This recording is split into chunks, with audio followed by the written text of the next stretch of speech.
Bismillahirrahmanirrahim. Alhamdulillahi rabbil alamin. Wassalatu wassalamu ala ashrafil anbiya'i wa khatamil mursalin. Nabiyyina wa qudwatina wa qurrati a'yunina Muhammad ibn Abdillahil hadil amin wa ala alihi wa sahbihi ajma'in. ومن سار على هديهم إلى يوم الدين أما بعد السلام عليكم ورحمة الله وبركاته. Muslimin dan muslimat, tuan-tuan dan puan-puan, rahimani wa rahimakumullah. Alhamdulillah pada pagi ini dapat kita bertemu buat kali yang pertama, siri yang pertama, yang mana kita akan membincangkan tentang isi kandungan suratul Al-Qadar. Yang mana pengisian pada pagi ini ikut jadual asal kita akan lakukan pada hari Khamis jam 2.30 petang. Namun pada hari Khamis jam 2.30 saya ada kekangan tidak dapat untuk menjalankan tadabbur 22 surah lazim. Jadi kita pindah kepada hari Rabu pagi, yang kebetulan hari Rabu pagi ini memang tiada apa-apa pengisian bagi kelas anjuran Akademi Tadabbur Malaysia. Maka saya mengambil tindakan untuk kita mengawalkan pengisian kita, yang mana sebenarnya pengisian kita ini di bawah tajuk Tadabbur 22 surah lazim, yang bermula daripada surah Al-Duha sehinggalah kepada surah An-Nas. Program kita pada pagi ini, tuan-tuan dan puan-puan, adalah anjuran Raudhah Zandra dan keluarga. Jadi moga-moga Allah sentiasa memberikan rahmat, memberikan keberkatan kepada Raudhah Zandra. Jadi kita terus kepada perbincangan kita. Okey, nota saya telah edarkan kepada beberapa grup. Dalam Telegram pun saya ada letakkan nota rujukan kita pada pagi ini, dan juga di beberapa grup WhatsApp. Jadi kalau ada masih lagi yang belum terima, saya minta tuan-tuan nyatakan maklumat tuan-tuan dan perempuan di ruangan chat Zoom ataupun di ruangan FB di Akademi Tadabbur Malaysia. Baik, nota kalau yang saya rujuk ni dia mengandungi 34 muka surat. Ada 34 halaman bercetak. Jadi kalau sama seperti mana yang tajuk yang saya nyatakan ini, samalah seperti yang saya paparkan. Buat pengetahuan perempuan ya, sebenarnya nota ni nota yang lama juga, nota yang agak lama, yang pernah saya bentang di salah satu institusi, setelah saya di College Profesional Mara, tak silap saya, lama dah sebelum PKP dulu. Tapi maklumat tu masih lagi kita boleh guna pakai. Kalau ada penambahan nanti saya akan maklumkan pada tuan-tuan dan puan-puan. Baik, kita teruskan dengan latar belakang suratul Al-Qadar. Ini kita lihat bahawa suratul Qadar ni mengandungi 5 ayat. Saya yakin tuan-tuan dan puan-puan dah hafal dah. Surah Al-Qadar ini ada 5 ayat. Okay, surah ini surah Makkiyah, surah yang turun sebelum Nabi SAW berhijrah ke Madinatul Munawwarah. Surah ini dalam susunan Al-Quran surah ke-97, terletak surah yang ke-97. Dan surah ini kalau kita buka dalam Quran, surah yang berada pada halaman muka surat 598. Kalau tuan-tuan nak tambah lagi latar belakang surah Al-Qadar, surah Al-Qadar ini surah yang mengandungi 30 patah perkataan.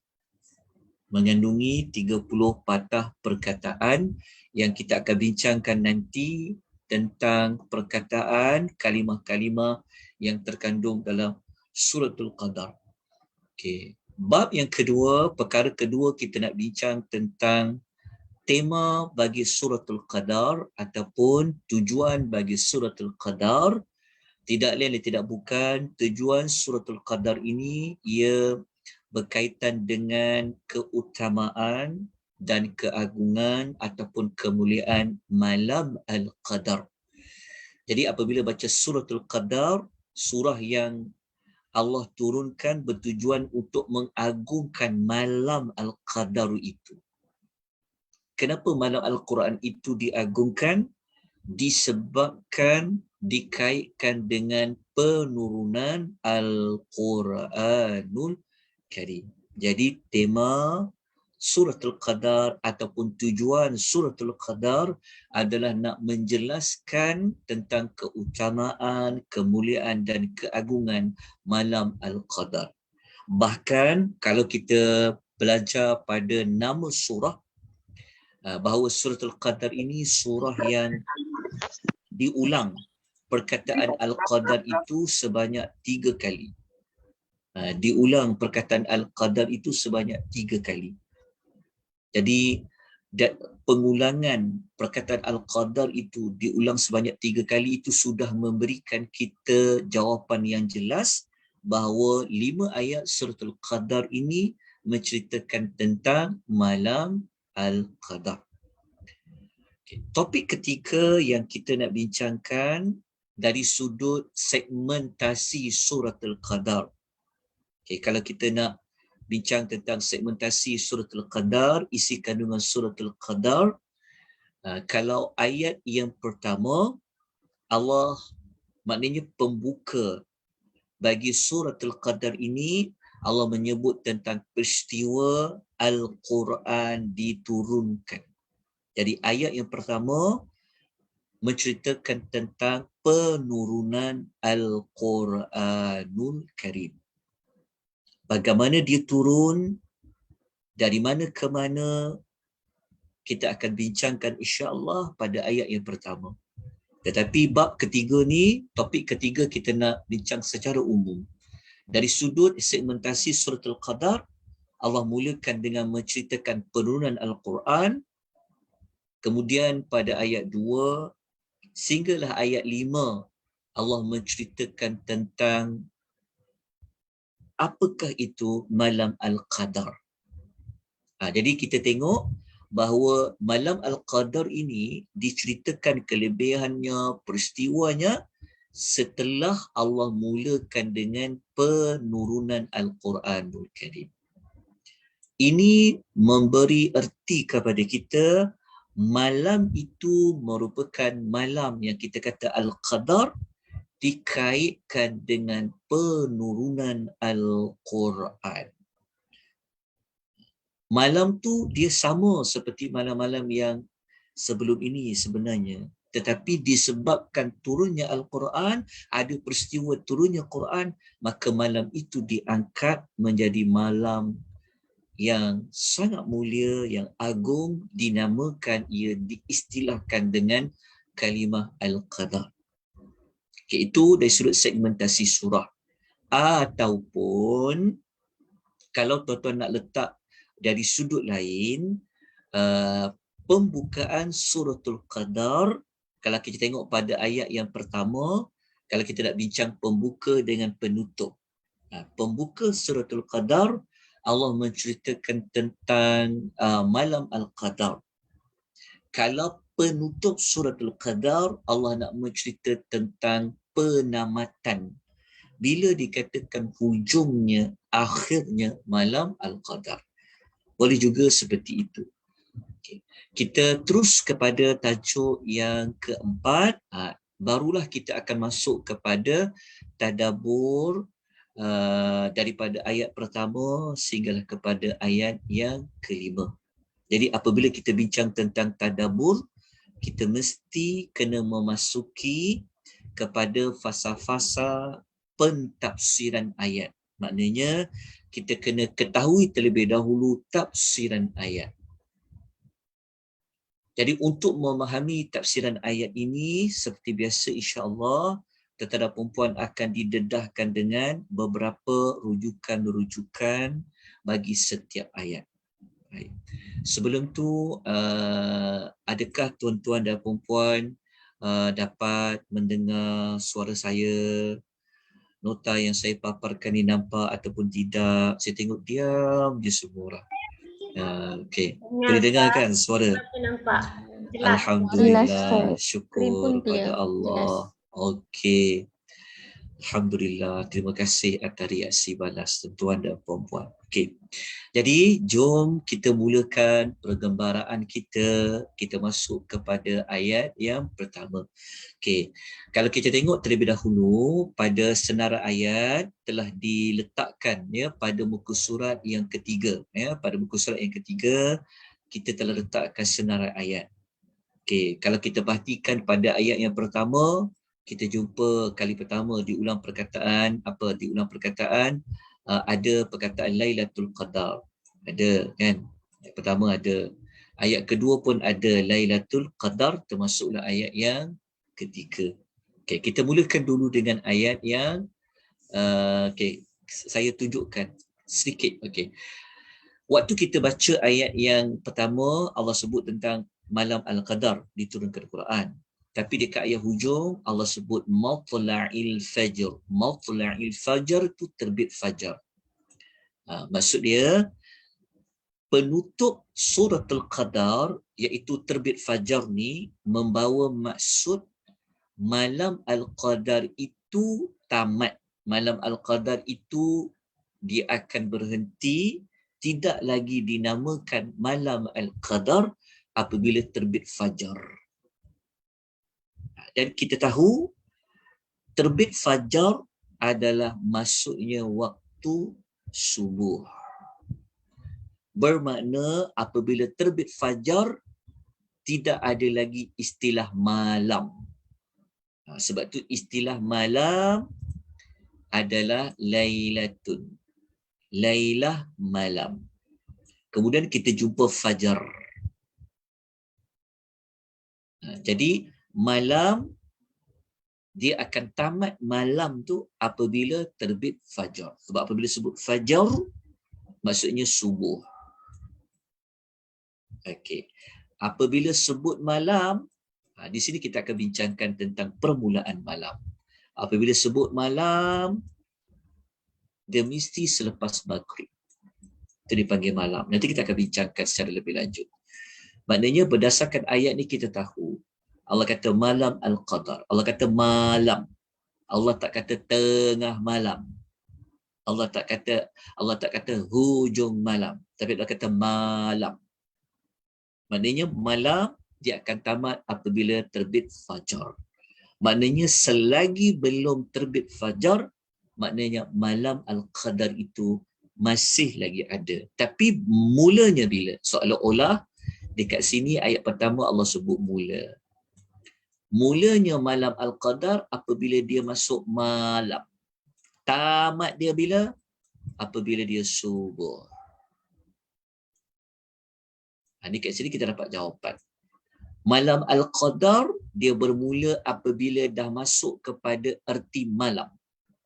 Dan dia akan tamat apabila subuh. Jadi dekat sini pun kita dah tahu dah jawapan dia. Rupanya malam Al-Qadar itu bukanlah nak dikaitkan dengan hujung malam, tengah malam, tapi dia dimasuk di bawah istilah malam. InsyaAllah nanti kita bincangkan secara terperinci. Tapi saya nak tunjukkan awal-awal kepada tuan-tuan perempuan bahawa dalam suratul Qadar ini Allah telah memberikan kita petunjuk mula malam Al-Qadar itu bila, tamat malam Al-Qadar itu bila. Okey, jadi kita terus kepada ayat yang pertama. Okey, ayat yang pertama Allah Ta'ala memulakan, Allah Ta'ala nak menekankan malam Al-Qadar ini, Allah memulakan dengan menggunakan salah satu cara Allah nak menegaskan, nak mengukuhkan, Allah menggunakan inna. Jadi Allah kata, inna sesungguhnya kami. Kata Allah. Jadi sesungguhnya ni fungsinya untuk apa? Untuk penegasan, pengukuhan. Sesungguhnya kami. Okay, sesungguhnya kami anzalnahu telah menurunkannya. Okey, di sini kita terjemah dia dalam bentuk ganti namanya. Sesungguhnya kami telah menurunkannya. Okey, nya tu apa? Nanti kita akan bincangkan. Saya letakkannya kerana ada perbincangan. Hu tu merujuk kepada apa? Hu tu. Nya. Okey. Jadi kalau kita tahu, kalau kami itu merujuk kepada Allah, kalau turun, istilah turun, turun mestilah dari atas ke bawah. Itu dipanggil turun. Maksudnya, sesungguhnya kami telah menurunkan. Maksudnya, tentu dari atas, turun, dia pergi ke bawah. Itu namanya turun. Jadi, apa yang turun dari atas, sampai dia ke bawah. Di sini kita tahu sedia maklum dia adalah Al-Quran. Dia adalah Al-Qurannya tu kembali kepada Quran. Kenapa tak sebut perkataan Quran? Inna anzalnal Quran ke kan? Kenapa Allah gantikan perkataan Quran dengan dinyatakannya? Kenapa dinyatakannya? Kenapa tak sebut Quran terus? Ada sebab. Tapi kita tahu pada ayat 1 ni Allah nak menegaskan bahawa Allah lah yang telah menurunkan Al-Quran. Kalau sebut turun dari atas ke bawah. Tapi atas tu ke mana? Dari mana atas tu? Bawah tu mana? Ini kita akan bincangkan. Kalau sebut turun kan, dari atas ke bawah. Jadi maknanya kalau Allah bawa turunkan Al-Quran, tentu Al-Quran itu dari atas. Tapi atas tu Quran berada di mana? Dan dibawa turun ke bawah. Itu namanya turun. Bila Quran tu dibawa turun dari atas, dia bawa turun ke bawah. Bila? Iaitu pada malam Al-Qadar. Okay. Pada malam Al-Qadar. Okay. Jadi Allah kata malam. Allah tak kata siang Al-Qadar. Allah kata malam. Okay. Kalau sebut malam, mesti ada mula, dia semua waktu dia mesti ada mula, dia mesti ada tamat. Setiap waktu dia mesti ada mula, dia ada tamat. Dia kata pada malam Al-Qadar. Cuma Al-Quran tidak menerangkan secara lanjut berapa jam, berapa waktu dia. Tapi itu kata malam Al-Qadar. Dan dalam ayat ni Allah tidak menyebut malam Al-Qadar tu malam ke berapa, bulan apa. Kita tak tahu lagi jawapan dia, walaupun tuan tahu dah. Tapi dekat ayat pertama ni Allah Ta'ala tidak beritahu secara lanjut. Okey, kita dapat makna dia. Jadi kita nak surah Al-Qadar ni kita tafsir dia agak terperinci. Kita gunakan kaedah tafsir tahlili. Kita gunakan kaedah tadabbur berbentuk tahlili. Lebih perinci sikit untuk ayat dia. Okey, kita kembali kepada sini. Okey, kita bincangkan. Okey, mengapa Allah guna kami? Kenapa Allah guna kami? Dan kita akan bincang kenapa Allah gunanya. Okey. Kalau kita tengok dalam nota, okey, kami itu merujuk kepada Allah. Merujuk kepada Allah. Tapi kenapa Allah guna kami? Adakah kami itu bermaksud Allah itu berbilang-bilang? Okey, ini penjelasan di kalangan para ulama. Okey. Allah menggunakan ganti nama kami, tujuannya untuk apa? Tujuannya untuk menunjukkan keagungannya. Tujuannya adalah untuk ta'zim. Bukan menunjukkan Allah tu berbilang-bilang. Allah itu satu, satu-satunya. Allah tu ahadun. Tapi kenapa guna kami? Tujuannya untuk menunjukkan keagungan Allah. Kenapa nak tunjukkan keagungan Allah? Kerana Allah tu maha agung dan tidak ada yang melebihi keagungannya. Okay, ini penjelasan tentang kami. Okey. Okey, penggunaan inna saya rasa saya tak perlu ulang dengan lebih panjang kerana tuan-tuan sudah sedia maklum. Kalimah inna merupakan salah satu cara untuk Allah menegaskan sesuatu perkara. Selain Allah guna sumpah, selain Allah gunakan huruf qad, selain Allah gunakan huruf lam, Allah juga menggunakan inna. Ada banyak pendekatan seperti ini yang Allah gunakan di dalam Al-Quran. Macam suratul Hijr ayat 9, Allah gunakan dulu inna. Dalam surah Yasin, Allah gunakan inna, sesungguhnya kami. Okey, jadi kita dah jelas tentang inna. Dan kamilah, kenapa Allah guna kami. Okey, sekarang kita nak bincang. Kenapa, sebelum tu kita nak bincang, dalam Quran, kadang-kadang Allah guna ganti nama aku. Kalau Allah guna ganti nama aku, tujuannya adalah nak menunjukkan keesaannya. Ayat tu kalau nak menunjukkan konteks, nak menunjukkan keesaan Allah, Allah akan guna tentang aku. Kenapa nak menunjukkan keesaan Allah? Kerana Allah adalah satu-satunya Tuhan dan tiada Tuhan yang layak sembah melainkan Allah. Okay, kita nak tengok contoh ayat dalam Quran yang menggunakan aku. Contohnya kita baca ayat ni. Kenapa Allah tak guna inna, tapi kenapa Allah guna inni? Ayat kata innani ana Allahu la ilaha illa ana fa'budni. Sesungguhnya akulah, tiada Tuhan melainkan aku, kata Allah. Oleh itu fa'budni, sembahlah aku. Kenapa Allah guna aku dalam konteks ayat ni?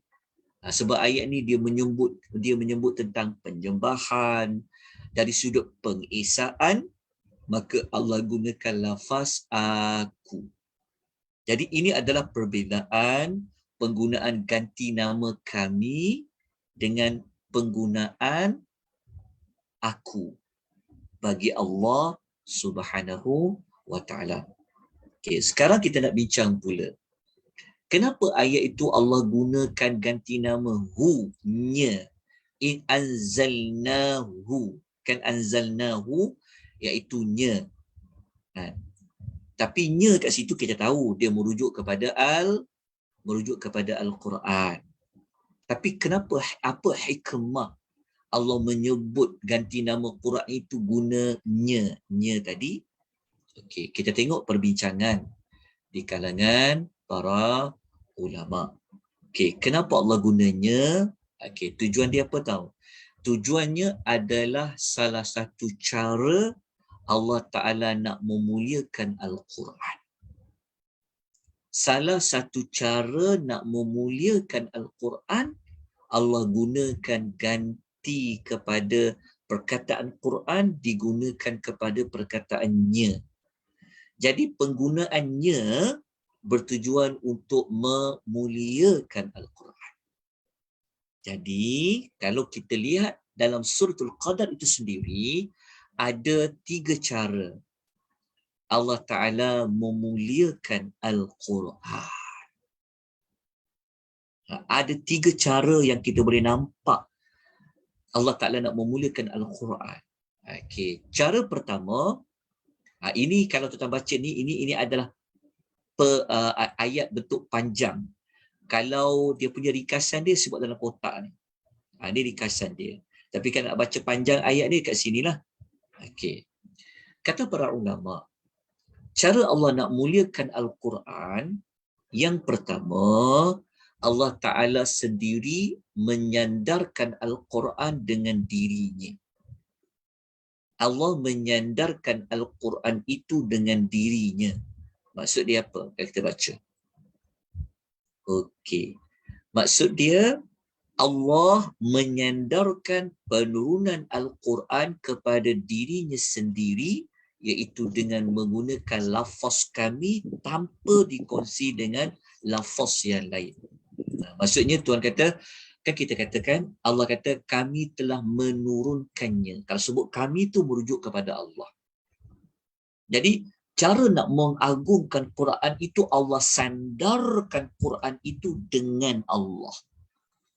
Sebab itu Apa saja kalau kita sandarkan dengan Allah, dia kaitan dengan Allah, dia pasti agung.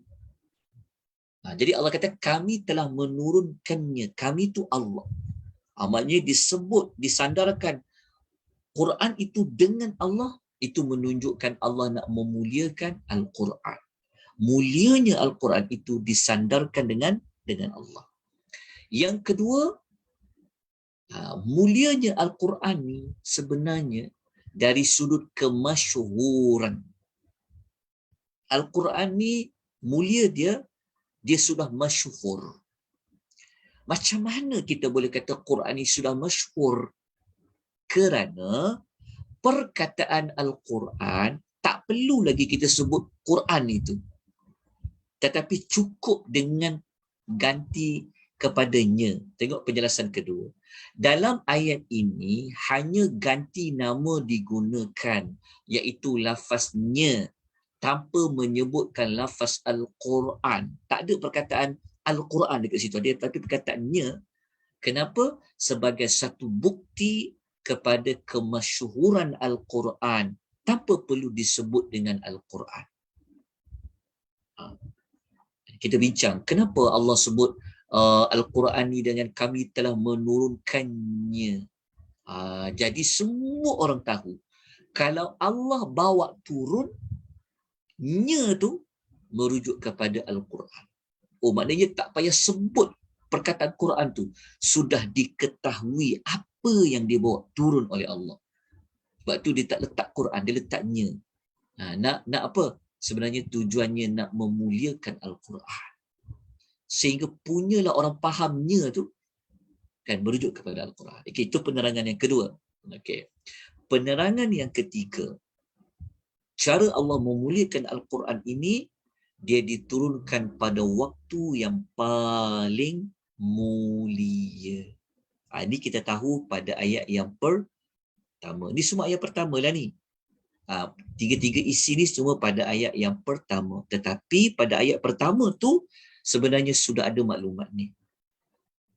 Cara Allah nak memuliakan Al-Quran dalam suratul Qadar hanya ada pada ayat pertama saja. Pada ayat pertama kita boleh jumpa tentang Al-Quran. Tapi tentang Al-Quran tu tentang apa? Bukan sekadar kita nak tahu Quran tu turun, tetapi kita nak, kalau kita analisis lagi ayat tu, kita amati dia betul-betul, rupanya ada 3 perkara yang dikaitkan dengan Al-Quran yang nak menunjukkan tentang kemuliaan Al-Quran. Okay, jelas untuk penerangan perbincangan pada malam ini. Malam pula. Pada petang dia tengok malam. Okey, setakat ni boleh jelas tak? Setakat ni boleh jelas. Jelas, Nek. Okey, boleh ikuti dengan baik. Okey, insya-Allah. Okey, kelas kita ni kita jangka 1.5 jam ya. Sebab ikut asalnya kita 2 jam. Tapi kita ringkaskan 2. Kita cuba buat 1 jam, 1.5 jam. Kita ada 2 siri insya-Allah. Jangan bimbang. Habis insya-Allah. Okey, dah jelas? Okey. Kalau dah jelas, kita masuk kepada ayat yang berikutnya. Fi lailatul qadar. Pada malam al-qadar. Okey, pada malam al-qadar. Menunjukkan bahawa Allah turunkan Quran pada waktu malam. Allah tidak akan Quran turun pada waktu siang. Siang tu adalah pada zaman Nabi tu, cuma malam.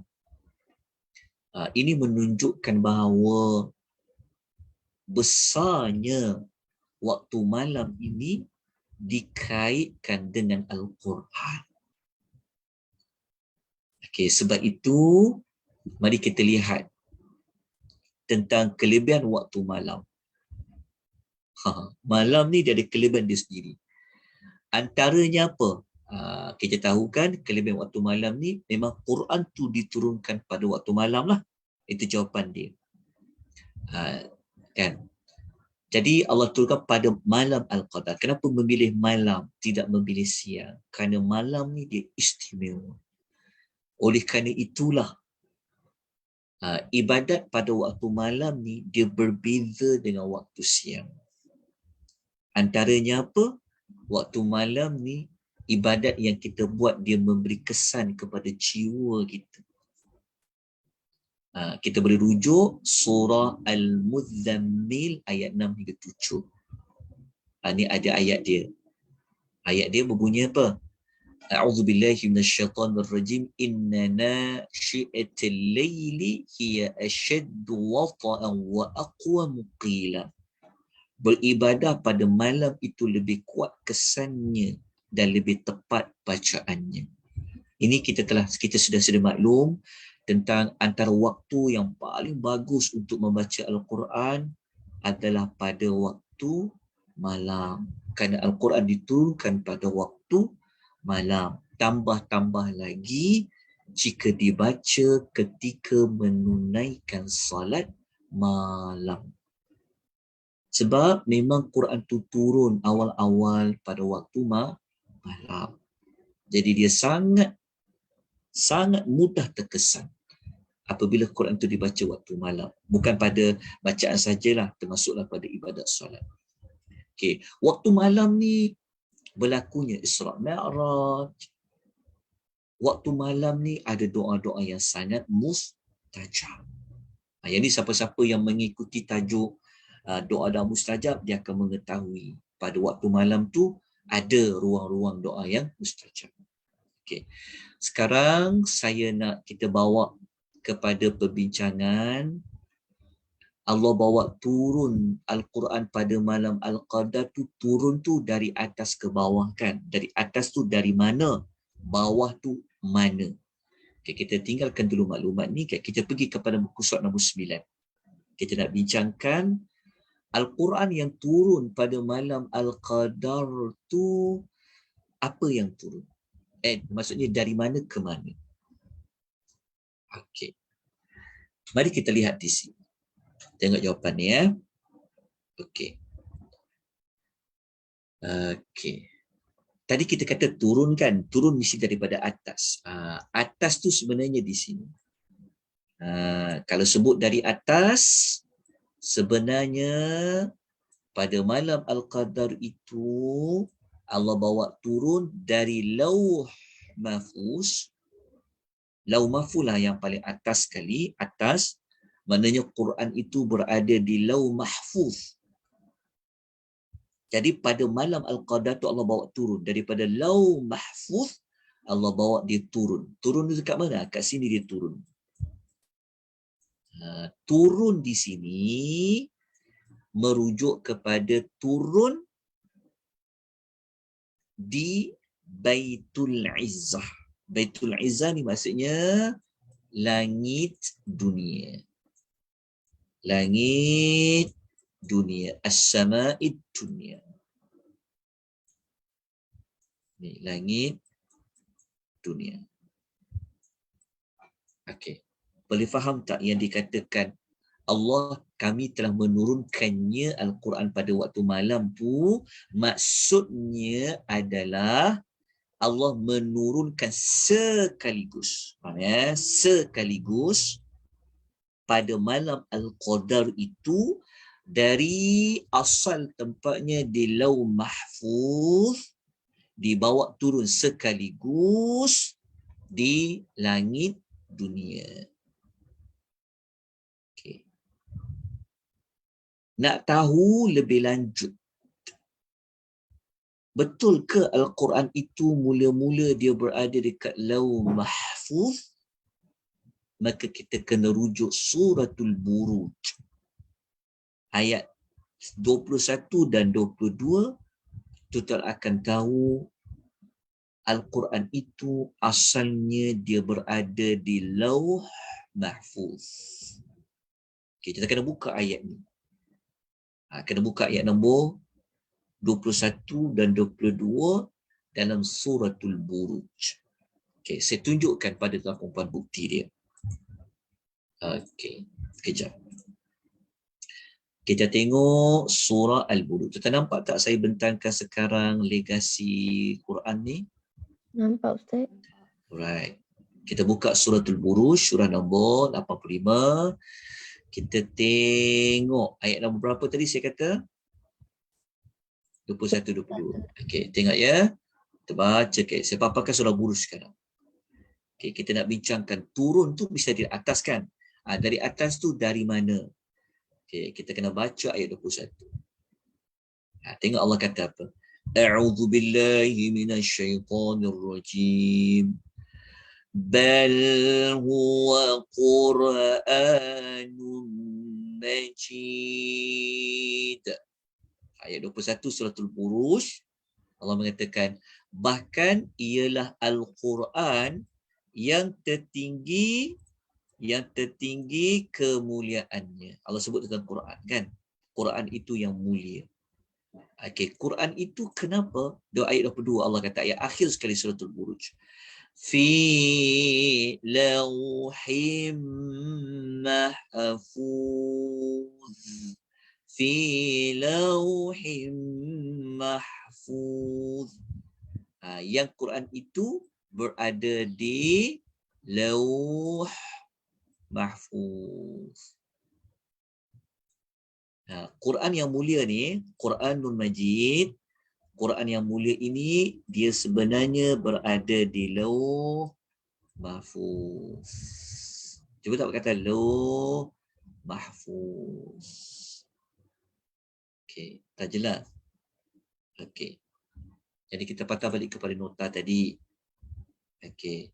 Sambil-sambil tu kita belajar juga nuzul Quran, penurunan Al-Quran. Okey, jelas tak bawa turun tu? Maksud dia bawa turun tu mulanya kan daripada atas bawa turun. Nama pun turun. Okey, dari atas tu maksudnya daripada Lauh Mahfuz. Okey, daripada Lauh Mahfuz Allah bawa turun sekaligus daripada Lauh Mahfuz itu dia turun di Baitul Izzah. Itu dipanggil Kaabah di langit dunia. Dia turun dekat langit dunia. Itulah yang Allah nak maksudkan pada ayat yang pertama, penurunan Al-Quran pada malam Al-Qadar. Penurunan Al-Quran pada malam Al-Qadar itu merujuk kepada turun sekaligus 30 juzuk. 114 surah tu. Dia turun pada malam Al-Qadar sekaligus. Waktu dia turun sekaligus pada malam Al-Qadar itu, dia berhenti dekat langit dunia. Dia bukan menceritakan tentang penurunan kepada Rasulullah sallallahu alaihi wasallam. Tetapi dia merujuk kepada penurunan sekaligus. Sebab apa? Sebab kalau turun kepada Rasulullah, dia akan turun beransur-ansur sedikit demi sedikit selama 23 tahun. Makna cerita dia, maknanya dekat langit dunia tu, kan Batu Izzah kita langit dunia. Okay. Daripada langit dunia tu, Al-Quran turun kepada Nabi SAW, dia turun apa? Dia turun ansur-ansur. Kan? Mula sekaligus pada malam Al-Qadar, lepas tu dia turun ansur-ansur kepada Rasulullah. Turun ansur-ansur. Sikit 5 ayat, beberapa ayat, sampailah Nabi diwafatkan oleh Allah Subhanahu wa ta'ala. Jadi kalau nak tengok dalil Quran turun ansur-ansur, ada pada suratul Isra ayat 106. Jadi kita tengok sekejap ayat ni nak menunjukkan bahawa Quran yang turun kepada Rasulullah bukanlah sekaligus. Kalau yang sekaligus itu adalah yang daripada Lauh Mahfuz ke langit dunia. Tetapi kepada Rasulullah dia turun beransur-ansur. Sikit demi sedikit. Jadi nak tahu ansur-ansur ni, kita kena tengoklah dekat surah Al-Isra ayat 106. Kita tengok surah Al-Isra ayat nombor 106. Ada tak? Saya tak bawa kot dalam ayat ni. Kejap. Saya pun tak ingat. Okey, nanti kita rujuk dalam surah Al-Isra ayat nombor apa tadi? 106. Saya tunjukkan dekat web ya pada tuan puan. Surah Al-Isra ayat nombor 106. Kita kena tengok satu persatu.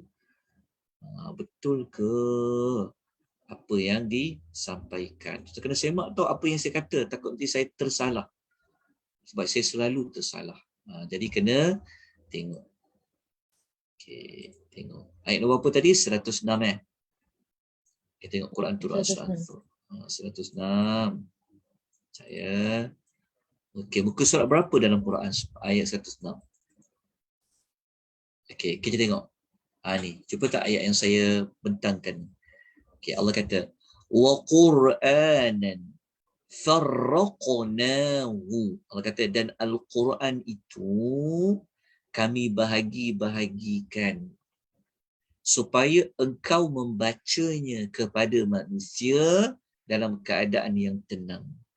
Rasulullah tak baca sekaligus 30 juzuk tu, tapi dibaca beberapa ayat, kadang satu ayat, kadang 2 ayat, kadang 3 ayat. Sikit-sikit Rasulullah bacakan. Okey. Allah kata apa? Wa nazzalnahu tanzilan. Dan kami menurunkannya beransur-ansur.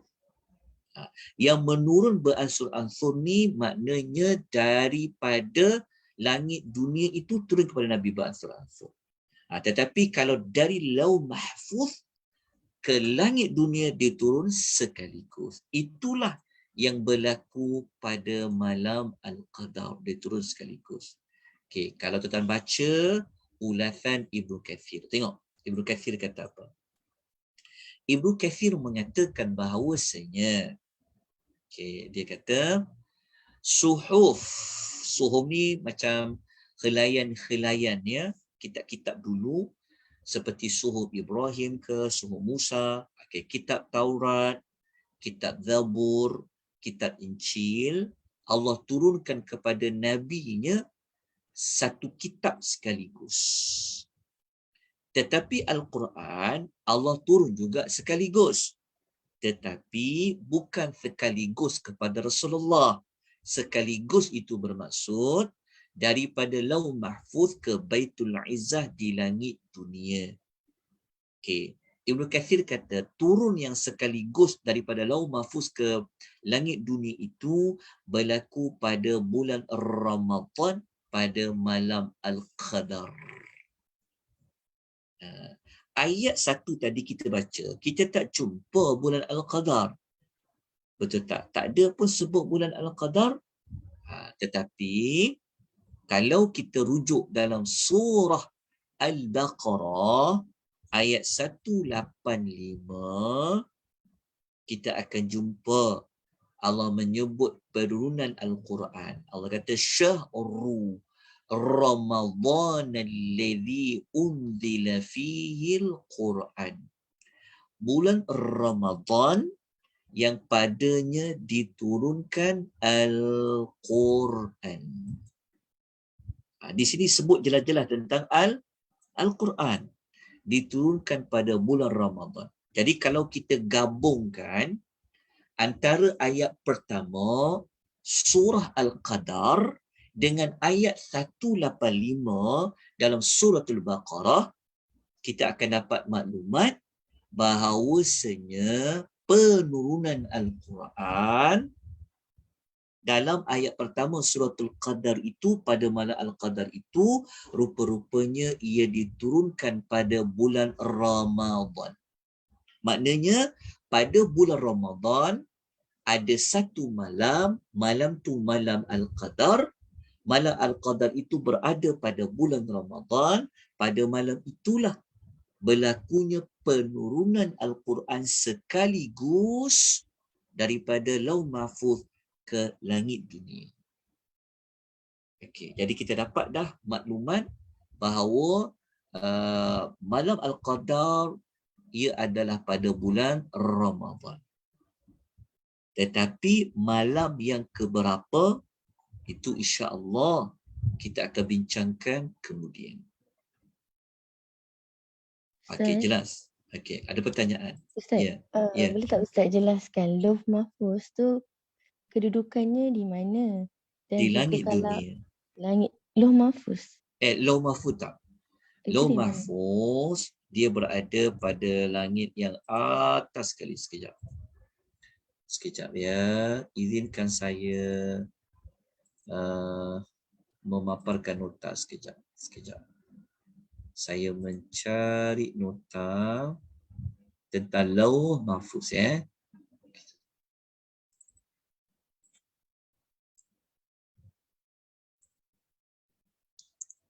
Lauh mahfuz. Okey, sekejap.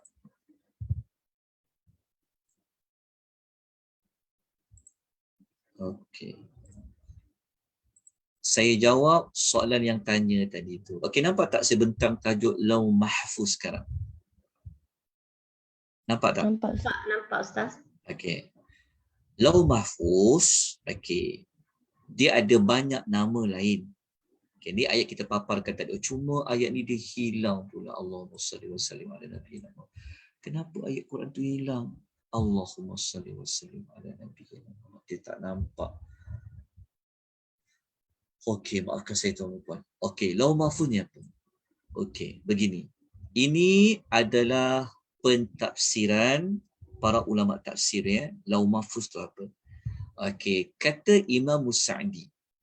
Dalam tafsir Imam Sa'di, beliau mengatakan lauh mahfuz alladhi qad athbata Allah fihi kull syai, adalah tempat Allah menetapkan segala sesuatu. Takdir kita berada di lauh mahfuz lah. Okey, jelas. Nanti kita akan bincang tentang malam al-qadar dengan takdir. Jadi lauh mahfuz ni adalah tempat untuk Allah menetapkan segala sesuatu. Takdir semua berada di lauh mahfuz. Okay, kita tengok apa kata Al-Imam As-Suyuti dalam Tafsir Jalalain. Dia bagikan.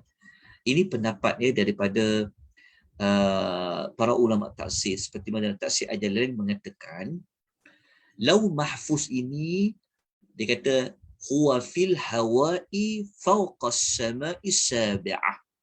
Ia berada di udara di atas langit ketujuh. Jadi kalau ikut tafsir jalan lain, dia berada di atas langit ke-7.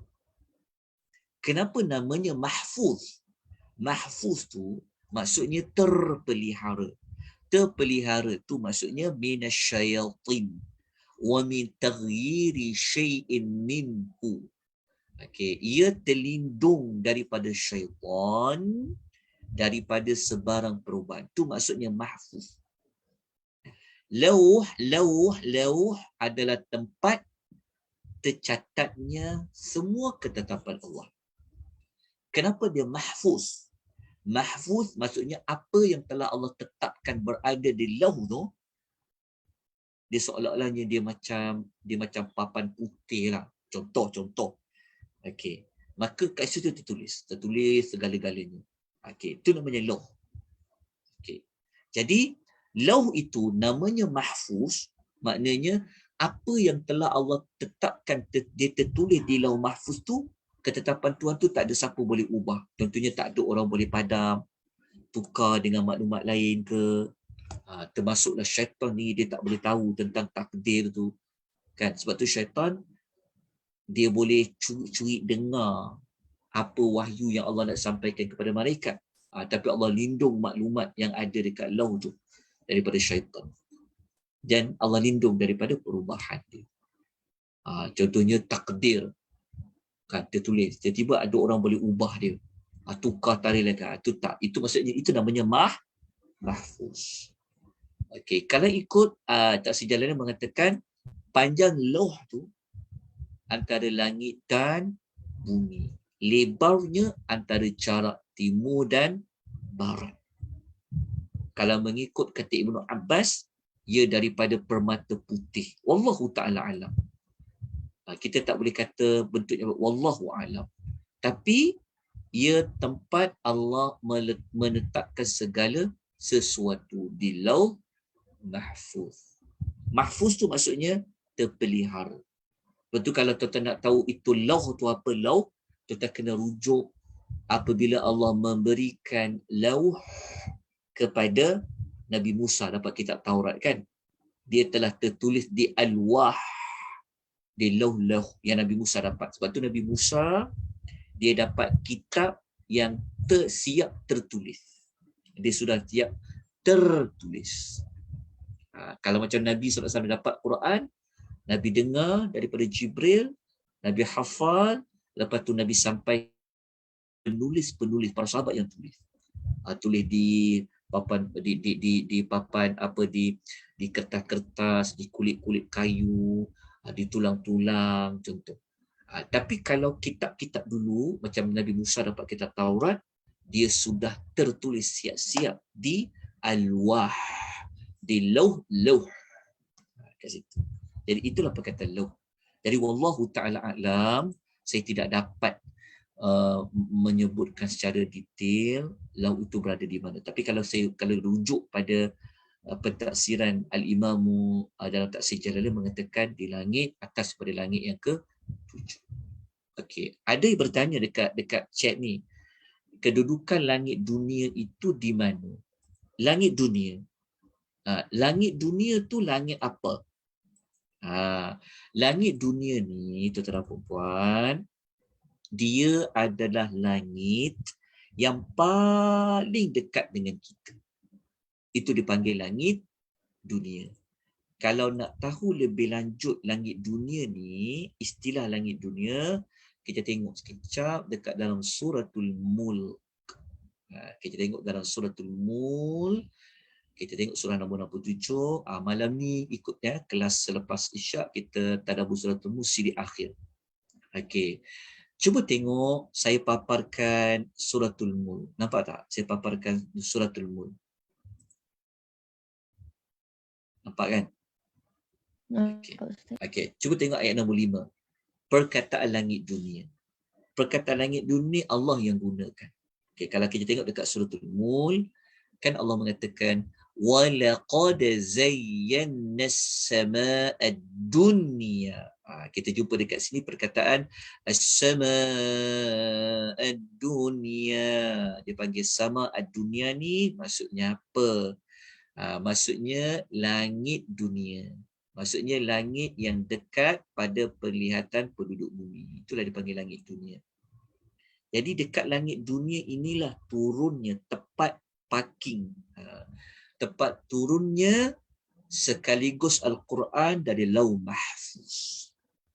Kenapa para ulama kata dia namanya Baitul Izzah? Kenapa ada Baitul? Okey, nak tahu jawapan dia?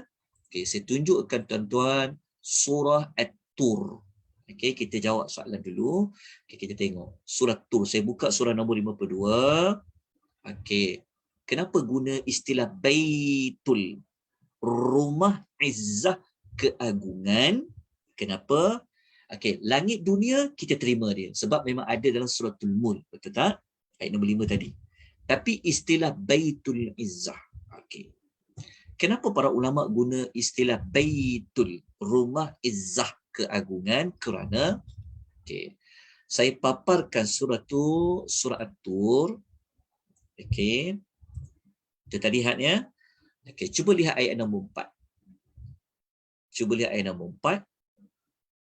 Okey, tuan-tuan nampak tak penyebutan ayat wal baitil ma'mur. Wal baitil ma'mur. Nampak tak perkataan bait? Nampak kan perkataan bait? Al-bait. Al-bait al-ma'mur. Tadi kita kata apa? Baitul Izzah. Jadi nak tahu Baitul Izzah tu apa, maka kena tahu dulu Baitul Ma'mur tu apa. Demi Baitul Ma'mur. Kalau kita buka kitab tafsir, Baitul Ma'mur ni sebenarnya ada dalam hadis. Ingat tak? Hadis cerita Isra' Mi'raj. Isra' Mi'raj. Pernah dengar tak Baitul Ma'mur? Yes, Ustaz. Okey, saya tunjukkan dekat nota tu ada. Saya tunjukkan. Okey, sekarang ni jumpa tak perkataan bait dalam Quran? Al-Ma'mur kan? Okey, Baitul Ma'mur ni apa? Okey, maknanya ada penggunaan bait tu. Bait tu. Okey, bait ni sebenarnya adalah Kaabah. adalah Kaabah. Sebab tu siapa yang mengikuti tadabbur surah Quraisy, kita telah sebutkan bahawa penggunaan nama Kaabah, Allah tak guna Kaabah, tapi Allah guna Baitul. Saya tunjukkan. Okey, satu persatu, tak apa, pelan-pelan kita belajar. Okey, kalau kita tengok dalam suratul Quraisy kan. Okey, surah Quraisy. Okey, kita tengok suratul Quraisy. Saya. Okey. Kan ayat 3 Allah kata apa? Tengok ayat 3. Tuhan kata, "Falya'budu rabb hadzal bait." Al-bait. Tuhan kata, maka hendaklah mereka menyembah Tuhan yang menguasai rumah. Al-bait tu rumah. Rumah tu murid apa? Ka'bah. Jadi ayat surah Tur tadi, wal baitil ma'mur, sama tak ada perkataan bait. Bait, cuma Tur tadi ada perkataan al-ma'mur. Al-ma'mur ni adalah Kaabah. Tapi Kaabah al-ma'mur. Apa tu Baitul Ma'mur? Kaabah. Kaabah al-ma'mur. Kaabah ma'mur tu kat mana? Okey. Saya tunjukkan hadis dia. Dekat nota tu ada. Dekat nota. Okey, kat sini. Dekat muka surat ni. Okey, tak apa. Okey, cuba tak muka surat 17. Muka surat 17 tengok dekat nota. Sempat print tak nota? Sempat, Ustaz. Okey, tengok ya. Ni hadis surat Mi'raj. Tengok, perhatikan baik-baik. Sebab kita nak jawab tadi yang Baitul Izzah. Okey, tengok. Rasulullah SAW bersabda, ini hadis ni pertama, hadis ni ada sahih riwayat Bukhari. Tengok Nabi kata apa. Nabi kata dalam sabda Nabi SAW, "Farufi'a li al-baitul ma'mur." Nampak tak perkataan dia? Sama tak al-baitul ma'mur dalam surah Tur tadi? Nabi kata, nampak tak? Baitul ma'mur. Nabi kata, kemudian aku dinaikkan ke Baitul Ma'mur. Okey, sama macam surah Tur kan? Baitul Ma'mur tadi. Okey. Lepas tu Nabi SAW bertanya kepada Jibril. Nabi tanya apa? Nabi tanya tentang apa ni? Baitul Ma'mur ni Nabi tanya. Maka Jibril jawab. Dia kata, "Hadza Baitul Ma'mur." Ini adalah Baitul Ma'mur. Okey. Maknanya asalnya Nabi tak tahu tempat tu apa. Nabi nak cerita pada kita, Nabi katalah, aku dinaikkan ke Baitul Ma'mur. Nabi tanya tentang Baitul Ma'mur tu guna untuk apa? Apa tu Baitul Ma'mur? Maka Jibril pun cakap, Jibril kata apa? Jibril kata Baitul Ma'mur tu apa? Yusalli fihi kulla yawmin. Okey. Dia kata pada setiap hari, fi kulli yaumin, pada setiap hari, yusalli fihi, ada yang mengerjakan solat di dalamnya. Ada yang mengerjakan solat di dalamnya. Berapa ramai? 70,000 malakin. Sebanyak 70,000 malaikat. 70,000 malaikat ni dia mengerjakan solat di dalamnya. Nya tu apa? Merujuk kepada Baitul Ma'mur. Bila? Setiap hari. Maknanya Baitul Ma'mur ni tempat para malaikat solat di dalamnya. Lepas tu Jibril kata lagi. Jibril kata, "Idza kharaju lam ya'udu ilaihi akhir ma 'alaihim." Apabila mereka keluar, maknanya 70,000 malaikat tadi selepas dia keluar daripada Baitul Ma'mur itu, Nabi SAW mengatakan, mereka tidak akan kembali lagi. Lalu datang pula kumpulan malaikat yang lain selepas mereka. Jadi Baitul Ma'mur ni apa? Ni. Baitul Ma'mur ni apa? Yang kita tahu jawapan dalam hadis tu, Baitul Ma'mur tempat malaikat solat.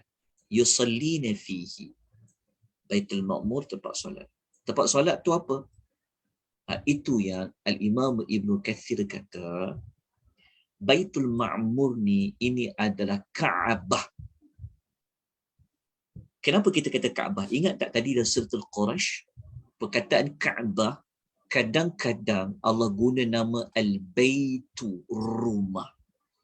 Jadi rumah Ma'mur, Baitul Ma'mur, merujuk pada hadis ini tempat para malaikat solat di dalamnya. Maka kata Al-Imam Ibn Kathir dan ulama lain mengatakan, Baitul Ma'mur ni sebenarnya adalah Kaabah yang berada di langit yang ketujuh. Lepas tu Ibn Kathir mengatakan, pada setiap langit ni sebenarnya ada Kaabah.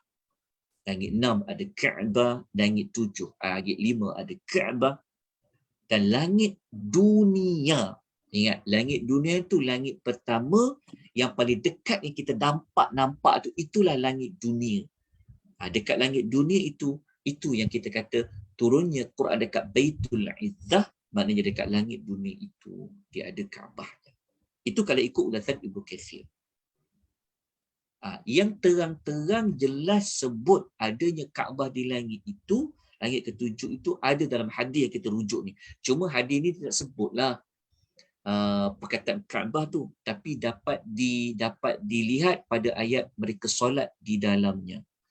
Itu Ibnu Katsir menyebutkan setiap langit-langit ni dia ada Kaabah dia. Pada langit ketujuh tu Kaabahnya nama Baitul Ma'mur. Oleh kerana itulah langit dunia tu dinamakan Baitul Izzah. Wallahu ta'ala a'lam bis-shawab. Okey, dapat jelas tak tentang istilah langit dunia tu? Saya menjawab soalan yang bertanya. Kita kena raikan, dan soalan tu pun sebenarnya membantu kepada kita memahami yang penurunan Al-Quran tadi. Okey. Ada apa yang boleh lagi saya jelaskan? Ada kat sini. Ada persoalan secara verbal tu. Okay. Yang bertanya jelas. Okey, ada siapa-siapa nak tambah tak atau nak betulkan ke, boleh juga. Ya, saya pun memerlukan juga sebarang teguran, ya, penambah maklumat kalau boleh dikongsikan. Okey. Kalau tiada, boleh kita teruskan lagi ni. Dekat pukul 12 ni. Nak masak lagi, nak apa. Hari ni order je, ya. Order je. Tekan. Buka. Apa? Makanan kan. Punya nak belajar kan. Tak sempat nak masak. Okey. Minta maaf ya tuan-puan. Ambil waktu tuan-tuan dan perempuan nak bergegas-gegas. Biasanya pukul 12 ni dah mula dah. Ya. Untuk makan tengah hari. Tapi kalau siapa puasa tu Alhamdulillah. Puasa Syaban. Okey. Ada pertanyaan apa-apa sebelum saya teruskan lagi penerangan tentang ayat yang pertama? Ada? Ustaz, okay. Yeah. selama ni kau ingatkan Baitul Izzah ni bukan langit pertama. Rupanya Baitul Izzah ni lah langit pertama. Sebab dia ingat Baitul Izzah tu di mana? Baitul Izzah tu langit dunia, maknanya langit dunia tu tidak termasuk termasuk dalam 7 lapisan langit yang pertama, kedua sampai 7 tu. Betul. Itulah sebab pernah dengar macam tu, sebab ada ustaz kata kita tak akan nampak langit walaupun langit pertama, kita tak akan nampak.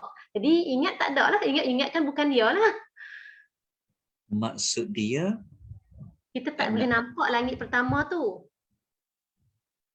Pandangan manusia kita tak nampak, tapi sekarang kalau kata Baitul Izzah tu kita nampak macam Al-Mulk tu adalah langit dunia, kita nampak kan bintang-bintang. Ya. Nama ni kau duk faham langit dunia tu bukan langit pertama, sebab ada ustaz cakap dulu ni langit pertama tu manusia tak boleh nampak. Oh, jadi kalau langit dunia tu apa maksudnya? Itulah yang kau ingat, kau dia asing lah, dia tidak termasuk dalam pembahagian 7 lapisan langit tu.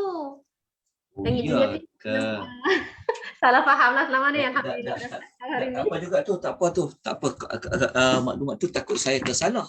Itu kita kena pegang dua. Dengar, tapi tak tahulah sebab tak bawakan dalil ke apa ke, tak tahu. Cuma yang betul lah dalam surah Al-Mulk tu memang disebut langit dunia tu yang kita nampak lah. Maknanya kita nampak bintang-bintang, bulan semua tu. Kalau dia cakap langit dunia, maknanya kalau dalam terjemahan langit dunia tu adalah Baitul Izzah, maknanya dia berada pada lapisan pertama lah Ustaz cakap macam tu tadi kan, kita baca hadis tu semua tadi kan. Tak, okey, kalau langit pertama kita tak boleh nampak, lepas tu kenapa Allah sebut 7 langit, Allah suruh kita tengok? Itulah. Lepas tu Allah suruh tengok kita pada langit dunia. Itulah bila tengok dekat terjemahan tu baru nampak, oh ya memang disebut langit dunia rupanya. Duk selama ni duk sangka Baitul Izzah tu kita tak nampak. Kita tak nampak macam tu. Okey, betul lah. Baitul Izzah tu kita tak nampak lah, tapi langit dunia tu, kaki langit yang kita nampak bintang-bintang semua ni adalah langit pertama lah maknanya. Langit pertama lah yang Allah letakkan masabih tu. Allah letak bintang-bintang tu. Okey, Ustaz. Kejap ya, saya tengokkan langit dunia tu. Sekejap.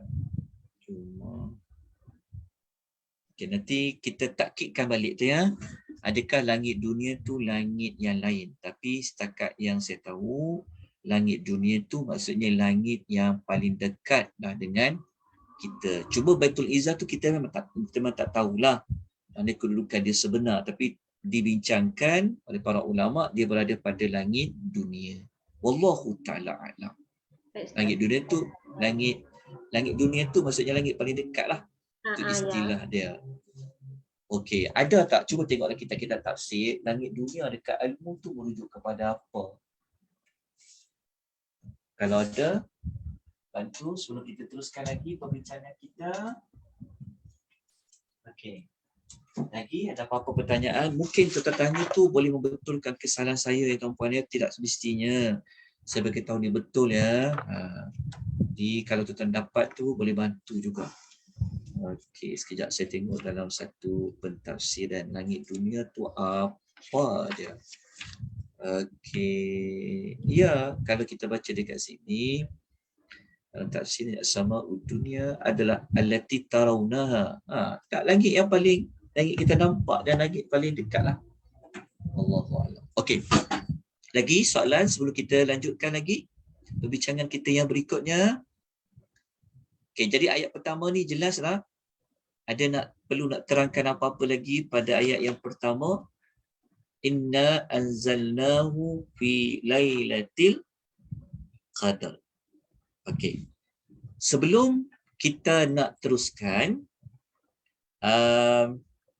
saya nak tunjukkan satu ayat lain yang hampir sama dengan ayat pertama. Ni. Cuba tengok nota muka surat nombor 10. Muka surat nombor 10. Okey, tengok dekat ni. Cuba tak yang surah Dukhan ayat 3. Surah Dukhan ayat 3. Okey. Allah berfirman, A'udzu billahi minasyaitonir rajim.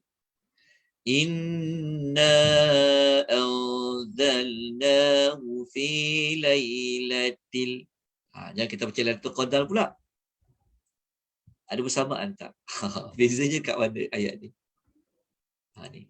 Inna anzalnahu fi lailatin.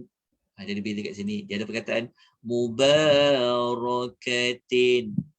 Kalau yang ayat tadi tu sama kan? Al-Qadar sama, cuma beza kat belakang ada Al-Qadar. Dekat sini mubarakah. Kalau tadi Al-Qadar. Jadi adakah surah Dukhan ayat 3 ni sama maksud dengan ayat pertama? Al-Qadar, jawapannya ya. Jadi surah Dukhan ayat 3 ni sebenarnya nak bincangkan ayat yang sama macam ayat pertama suratul Qadar. Sama. Okey, sama tu dari sudut apa? Sama tu dari sudut nak memberikan maklumat lanjut. Rupa-rupanya kalau kita baca ayat pertama suratul Qadar, inna anzalnahu fi lailatul qadar. Tapi dekat surah Dukhan ni Allah tukar perkataan qadar dengan mubarakah. Inna anzalnahu fi lailatin mubarakah. Kalau yang tadi al-qadar. Mubarakah ni maksudnya apa? Yang berkat. Jadi berdasarkan ayat 3 surah Ad-Dukhan kita akan dapat satu maklumat tambahan. Rupa-rupanya malam Al-Qadar itu juga malam yang apa ni? Cepat ambil ayat ni. Malam yang berkat. Lailatul mubarakah, lailatul qadar. Lailatul mubarakah, lailatul qadar, malam yang berkat. Jadi ayat 3 ni nanti kita rujuk lagi semula ya. Penting ayat 3 ni sebab dia ada maklumat tambahan nanti. Salah satunya ayat 3 ni ada penggunaan istilah malam yang berkat. Malam yang berkat. Malam yang berkat tu apa? Turunnya Al-Quran. Malam yang berkat tu malam apa? Malam Al-Qadar. Kalau ambil suratul Qadar. Okey. Nampak tak cara nak cari satu maklumat? Okey, malam Al-Qadar. Okey, nak jelas lagi kan? Nak jelas lagi? Okey, cuba tengok muka surat nombor 28 dan nota. 28 tu bukan nak cepat habis, saya nak tunjukkan. Mes sini saya tunjukkan. Saya telah buat gabungan dia. Mes sini. Okey, nampak tak kotak-kotak ni? Nampak tak? Nampak Ustaz. Ni, nampak ya? Okey. Ini sebenarnya yang kesimpulan daripada apa kita akan bincangkan nanti. Tapi situ terus pergi kepada sini, cuba tengok. Malam Al-Qadar. Malam Al-Qadar itu apa? Salah satunya kita katakan malam Al-Qadar itu malam yang berkat. Macam mana kita kata malam itu berkat? Kita guna dalil surah apa tadi?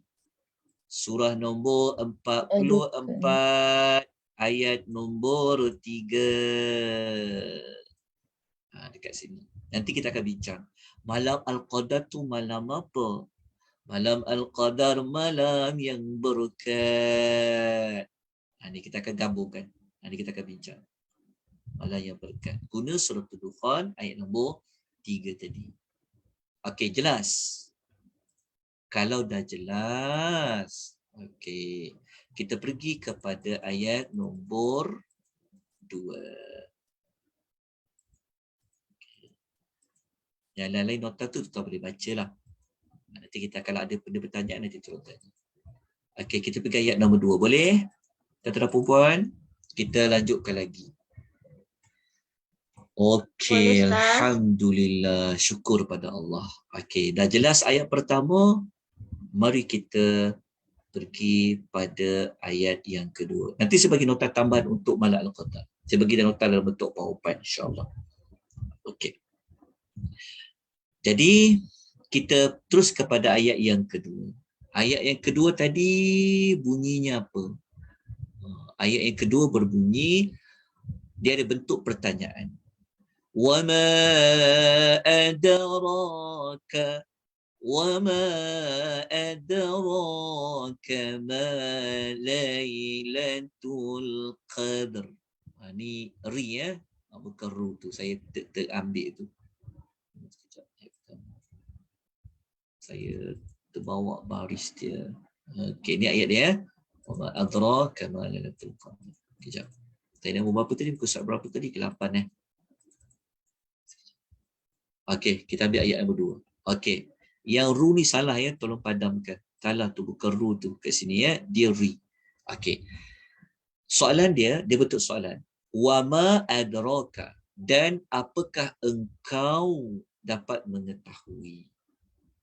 Ma Lailatul Qadar, apa malam Al-Qadar itu? Apa dia malam Al-Qadar itu? Ini kan bentuk persoalan. Apakah engkau mengetahui? Bentuk persoalan. Okey, kenapa Allah bertanya? Okey, tengok ulasan para ulama. Okey. Penggunaan kata tanya, iaitu persoalan bertanya tadi tentang malam Al-Qadar itu tujuannya untuk tafkhim dan ta'zim. Maksud tafkhim dan ta'zim maknanya tafkhim untuk menggambarkan betapa besarnya, ta'zim, untuk menggambarkan betapa agungnya. Jadi soalan yang ditanya dekat sini sebenarnya tujuan untuk apa? Nak bagi tahu kepada kita gambaran betapa besarnya dan agungnya yang ditanya tersebut. Jadi apa yang besar dan apa yang agung? Iaitu Lailatul Qadar. Kenapa kita kata Lailatul Qadar itu agung dan besar? Kita kata Allah menggunakan kaedah bertanya. Pertanyaan dekat sini. Okey, kita baca lagi. Ulasan dalam Taksir Jalalain mengatakan, pertanyaan ini untuk mengagungkan dan meninggikan kedudukan malam tersebut. Itulah pentafsiran kepada ayat yang kedua. Jadi Allah bertanya itu kenapa? Untuk mengagungkan, membesarkan, meninggikan kedudukan malam tersebut. Okey, jelas untuk ayat yang kedua. Okey. Jadi sebelum kita pergi ayat nombor 3 kan, kita nak bincang. Malam Al-Qadar itu, saya tak perlu bincang malam ya, sebab semua tahu malam. Apa maksud malam? Apa maksud malam? Gelap. Malam gelap, Masya Allah. Okey, ataupun okey, betul lah gelap. Okey, soalan saya kena tukar soalan. Bilakah dimulakan waktu malam? Bila malam tu dipanggil bermula? Terbenamnya matahari sehingga sebelum subuh. Apa? Terbenamnya matahari. Maksudnya maghrib sehingga subuh. Kalau kita berpegang pendapat itu, maknanya malam Al-Qadar tu bermula bila? Lepas maghrib. Lepas maghrib lah. Sebab dia panggil malam. Jadi malam ni adalah merujuk kepada terbenam matahari sehingga terbit fajar. Maknanya sehingga sebelum terbit fajar, itu dipanggil malam. Jadi kalau malam Al-Qadar itu bermula maghrib, maknanya pernah dapat tak malam Al-Qadar tu? Kalau dia mula maghrib. Mungkin boleh dapat lah Ustaz, sebab kalau kita malam tu kita mendirikan solat tarawih itu kan, sepanjang malam tu kan dikira kita berada dalam melakukan tempoh malam kan. Iyalah. Maksudnya kalau daripada solat maghrib, daripada buka puasa, daripada sembahyang maghrib, kenalah. Kalau tiap-tiap malam sebelum maghrib, kenalah malam maghrib tu dengan malam Al-Qadar. Sembahyang isyak kan termasuk dalam malam. Kenalah. Tarawih tu kalau buat tiap-tiap malam tu, kenalah. Sebab mesti kena pada salah satu malam. Itu namanya malam Al-Qadar. Okey, jelas tak maksud dia? Jelas. Okey. Jadi kita duk faham malam tu apa? Malam Qadar ni kita duk faham bentuk macam mana? Dulu sebelum belajar ni duk ingat penghujung malam macam tu. Penghujung malam. Dulu-dululah sebelum faham kaedah ni kan, dulu ingat kalau nak dapat sesuatu kemuliaan tu kena waktu sunyi-sunyi, waktu nak dekat sahur tu. Okey. Itulah sebab kalau ikut pada yang tadabbur tu, kejap saya tunjukkan.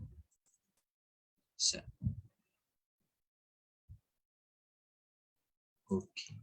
Wallahu ta'ala alam, tapi kalau kita tengok pada yang tu menunjukkan bahawa apa? Pada istilah malam kan, sebab Quran dia guna malam. Menunjukkan bahawa malam Al-Qadar tu mestilah bermula maghrib. Okey, sekejap saya nak tengok, ada saya buat nota khas pasal saya. Okey, nanti saya tunjukkan. Okey. Boleh kita teruskan lagi, insya-Allah sikit lagi. Okey, perlahan. Okey, kita ikuti. Okey, sekarang jom kita bincangkan apa itu al-qadar.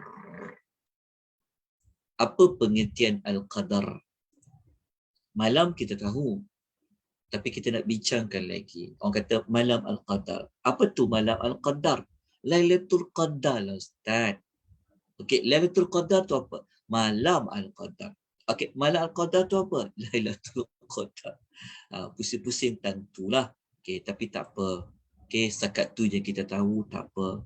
Lepas tu kita digalakkan untuk kita tambah dengan kita belajar. Okey. Al-Qadar, nak tahu malam Al-Qadar itu malam yang apa? Jadi kita kena bincanglah apa makna Al-Qadar. Okey. Al-Qadar dia membawa 3 makna. Okey, tengok ya. Makna pertama, Al-Qadar bermakna kemuliaan dan keagungan. Ini makna pertama. Al-Qadar, makna yang kedua adalah kesempitan. Al-Qadar, makna yang ketiga adalah takdir.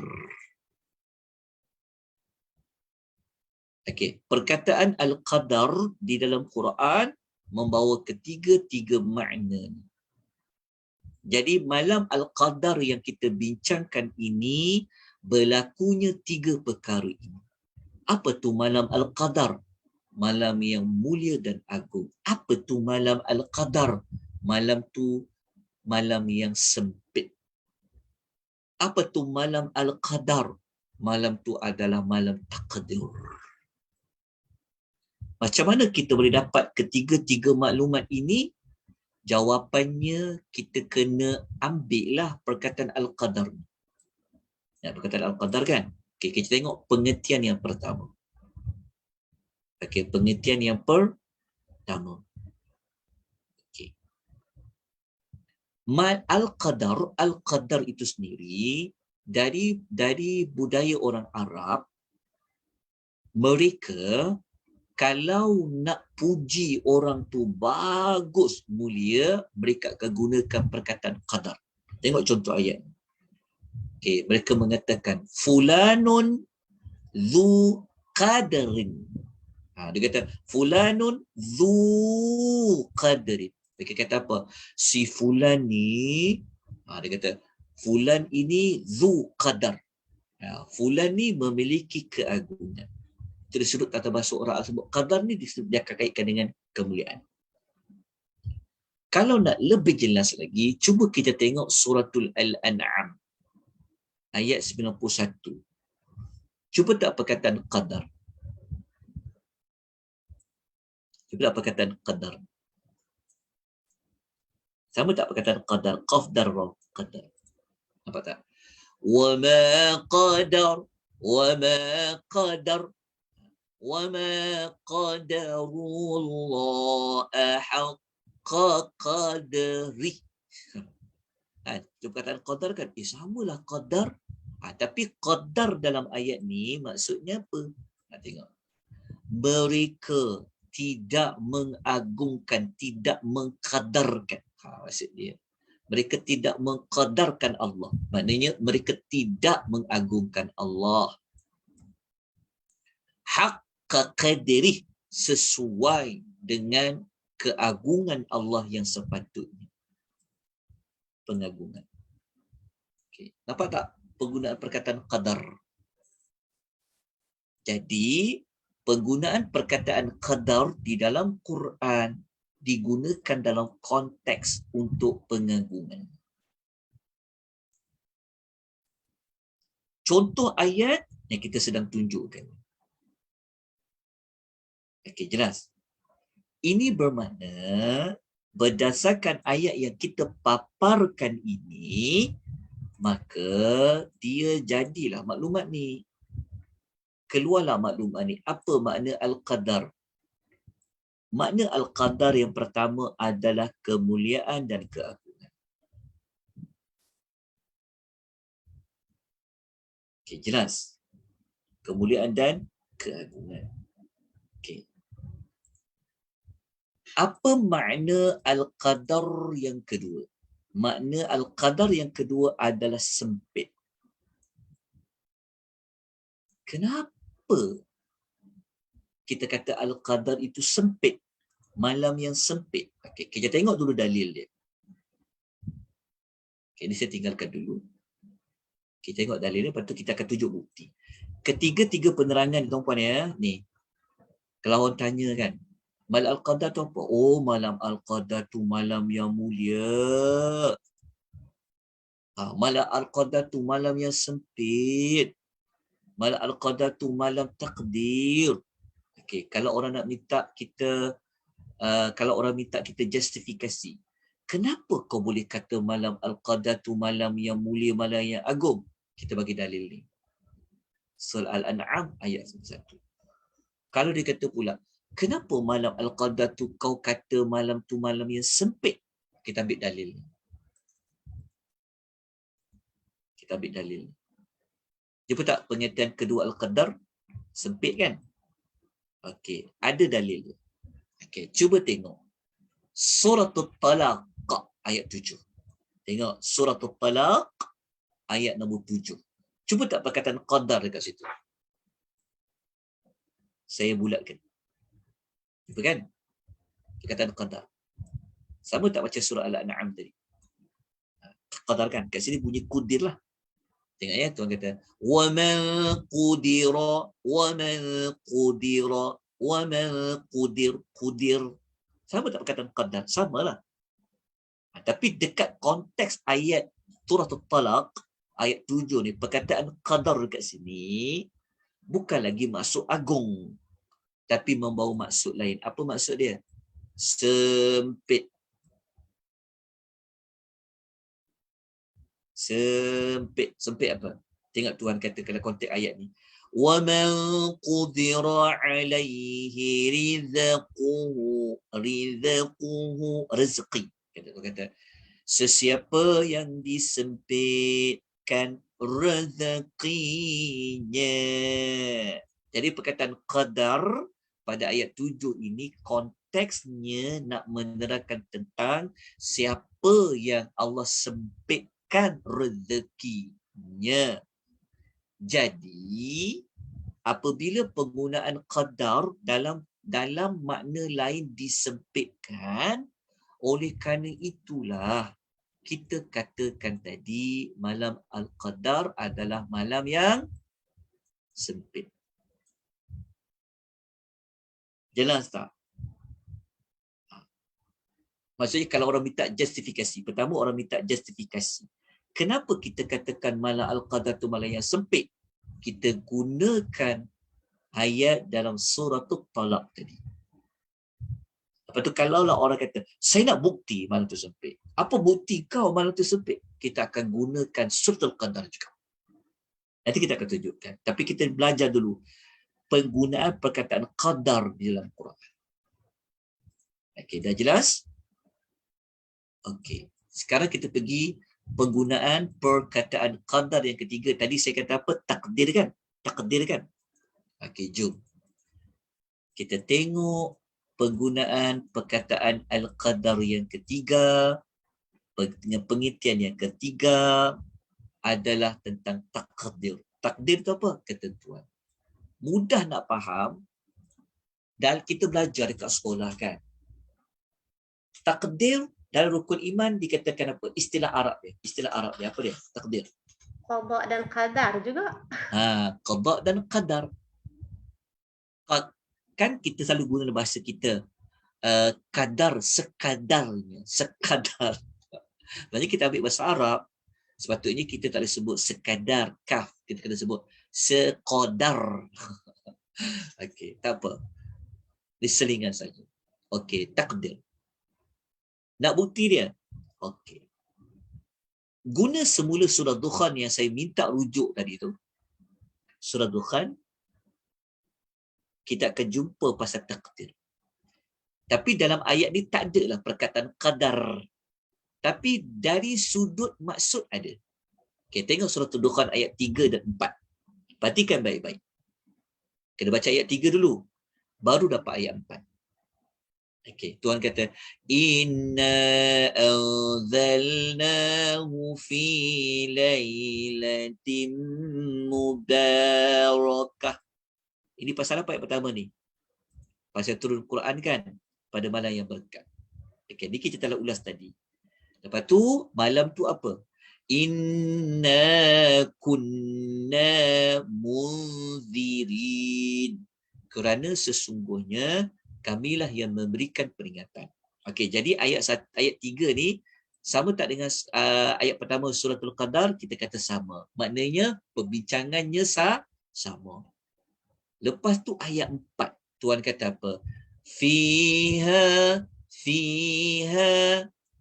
ni maksud apa? Padanya, pada malam yang berkat itu, fiha, pada malam yang berkat tu. Malam berkat tu malam yang mana? Ni. Pada malam yang turunnya Al-Quran, pada malam yang berkat tu, maknanya pada malam Al-Qadar tu berlaku apa? Yufaraku. Dijelaskan.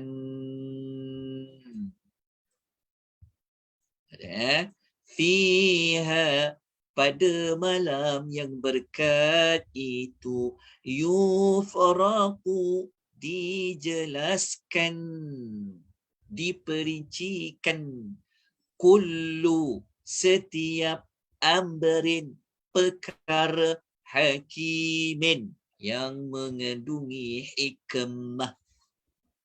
Okey, sekali lagi saya terangkan. Ayat surah Dukhan ayat 4 ni menerangkan apa yang berlaku pada malam yang berkat di sini. Malam berkat sini kita sebut dia Lailatul Qadar lah. Okey, rupa-rupanya malam Al-Qadar itu merupakan malam yang ini jawapan dia. Fiha yufaraku kullu amrin hakim. Kalau orang tanya kita kan, ibu, malam Al-Qadar itu berlaku apa ibu? Saya tahu malam Al-Qadar itu Allah turunkan Al-Quran daripada Lauh Mahfuz ke langit dunia. Takkan itu saja yang berlaku? Kita katakan tidak begitu. Malam Al-Qadar merupakan malam, bacalah ayat ni. Pada malam yang berkat itu dijelaskan tiap-tiap perkara yang mengandungi hikmah. Apa makna tiap-tiap perkara yang mengandungi hikmah? Jawapannya, tiap-tiap perkara itu jawapannya adalah takdir. Jadi kalau tiap-tiap perkara itu kita tukar kepada takdir. Jadi kalau kita ubah ayat dia akan bermaksud macam ni. Pada malam yang berkat itu dijelaskan tiap-tiap takdir. Setiap takdir yang takdir itu mengandungi hikmah. Dijelaskan pada siapa? Okey, baca penerangan dia dekat nota tu. Apa maksud yufraqu? Yufraqu maknanya yufsalu wa yubayyin, iaitu diperincikan, diterangkan. Okey. Apa maksud tiap-tiap perkara mengandungi hikmah? Apa maksud hikmah? Pertama memang hikmah lah. Yang kedua tiada perubahan dan pergantian. Okey, tengok dalil dekat sini. Okey, tengoknya. Yang ini ringkasan, kotak ni ringkasan. Okey, apa makna amri hakim? Maknanya di hikmatin balighatin. Dia memiliki hikmah yang besar. Sebab apa ada hikmah? Sebab apa takdir kita kata ada hikmah? Kan selalu kita kata sudah pasti ada hikmah, sudah pasti ada hikmah. Betul lah tu. Tepat sangat kalau kita kata, kalau apa saja berlaku di hidup kita, kita kata takdir tu ada hikmah, memang betul tu. Sebab memang Allah sebut takdir itu adalah hakimin, mengandungi hikmah. Kenapa ada hikmah? Ini kerana takdir itu dibuat oleh Allah Subhanahu wa Ta'ala. Betul tak? Okey. Lepas tu, apa maksud hakim yang kedua? Maksud hakim yang kedua adalah muhkamun. Maknanya tidak ada perubahan dan dia tetap. Itulah takdir. Okey. Apa makna takdir itu dijelaskan? Tengok uraian kat sini. Maksud dijelaskan takdir maknanya pada malam Al-Qadar Allah memperincikan dari Lauh Mahfuz. Ini saya kata tadi, takdir dia berada di Lauh Mahfuz. Waktu malam Al-Qadar tu, takdir yang duduk dekat Lauh Mahfuz tu Allah perincikan. Itu yang kita kata, apa maksud perincikan tadi tu? Diterangkan, dijelaskan menjadi beberapa buku. Macam mana dijelaskan? Dijelaskan maksudnya menjadi detail lah. Kepada siapa? Kepada para malaikat. Takdir tentang apa? Takdir untuk berapa tahun? Selama 1 tahun. Maksud dia malam Al-Qadar tu, malam takdir kita diberitahu kepada para malaikat bagi tempoh 1 tahun. Faham tak?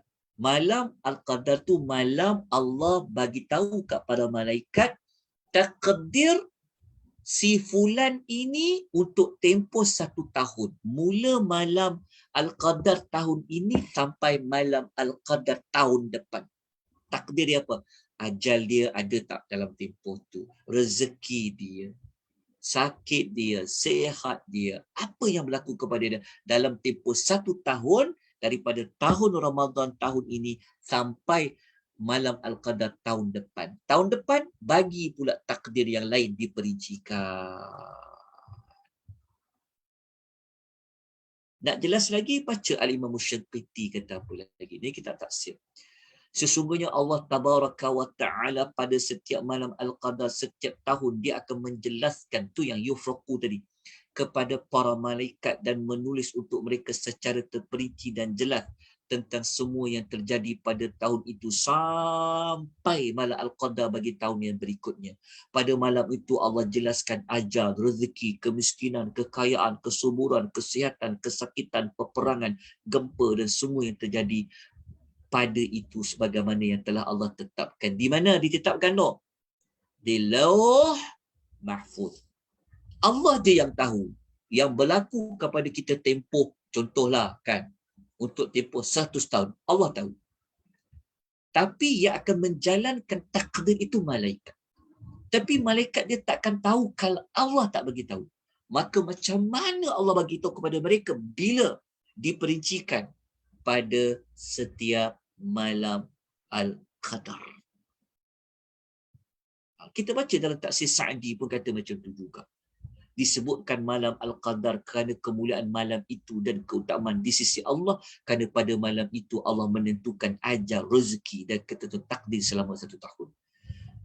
Tak rasa sangsi lagi. Baca pula tafsir Wahbah Zuhairi menyatakan dinamakan malam Al-Qadar kerana di dalam malam tersebut Allah mentakdirkan kehendaknya untuk 1 tahun ke depan. Jelas. Jadi kalau orang tanya kan, kalau orang tanya pada kita nak dapat penjelasan, kenapa kau boleh kata malam Al-Qadar tu malam pasal takdir? Kita bawa hujah dalil surah Dukhan ayat 3 dan 4. Jelas tak? Okay, jadi itulah masuk kat sini. Ini yang saya sebutkan tadi tu. Apa makna malam Al-Qadar tu? Apa maksud qadar tu? Inilah 3. Anda nampak tak? Al-Qadar itu bermakna mulia agung. Al-Qadar itu bermakna sempit. Al-Qadar itu bermakna takdir.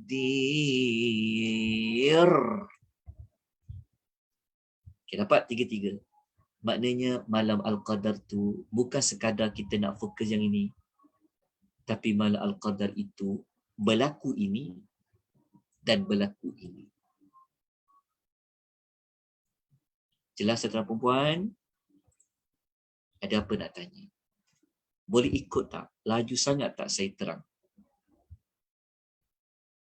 Boleh Ustaz. Boleh Ustaz. Alhamdulillah jelas Ustaz.